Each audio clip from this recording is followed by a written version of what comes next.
Hello guys, welcome to my new blog. তো আজকে সকালটা এইভাবেই শুরু হলো। আর দেখতে পাচ্ছ দুদিন ধরে টানা বৃষ্টি হচ্ছে, মানে বাড়ির নিচে প্রচণ্ড জল হয়েছে, যেটা আগে হতো না। এখনও মানে বাড়ির নিচে নয়, একটুখানি এগিয়ে যেতে হবে। তো এরম বৃষ্টি হলে কিছু করার নেই, এত জল হবেই। আর তার মধ্যে গেলে বলছে নাকি আরও বৃষ্টি হবে, তো কি করে মানে চলবে কিচ্ছু বুঝতে পারছি না। তো আর তার সাথে তোমাদেরকে দেখাই যে আমার এই ডেলি রুটিন।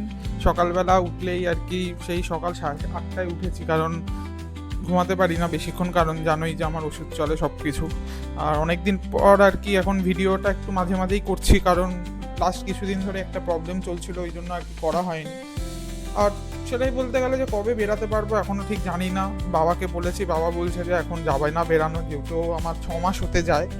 যে আমি 6 মাসে পড়লাম, মানে হিসাব মতন মানে এই আগস্ট থেকে আমার 6 মাস স্টার্ট হবে।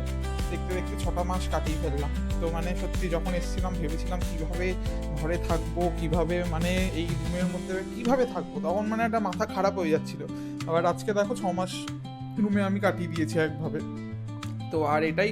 আর দেখো আমি এখন ওষুধ খাচ্ছি, তোমাদের দেখো এই যে দেখতেই পাচ্ছ আমার ডেইলি রুটিন। এটা হচ্ছে আমার একটা খুব ভাইটাল ওষুধ, যেটা আমি এইমাত্র জাস্ট খাবো।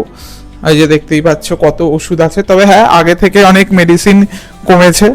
আর বলতে গেলে আরও হয়তো কমবে আস্তে আস্তে, রিপোর্ট অনুযায়ী ডক্টর আর কি রিপোর্ট অনুযায়ী ওষুধগুলো কমাবে। আর এই যে দেখো এই ওষুধটা অ্যাকচুয়ালি, এটা হচ্ছে অ্যাকচুয়ালি মানে সব কিছু ঠিকঠাক রাখার জন্য এটা। তো চলো তোমরা আগে দেখো ভিডিওটা, দেখে বলো কেমন লাগে। মা আর কি কেরোসিন দিয়ে দেখো ঘর পরিষ্কার করছে। আসলে কেরোসিন দিয়ে ঘর পরিষ্কার করার একটা কারণ আছে, সেটা হচ্ছে লাস্ট কিছুদিন ধরে দেখছি ঘরে প্রচন্ড উই পোকা হয়েছে, তোমাদের বলেওছিলাম।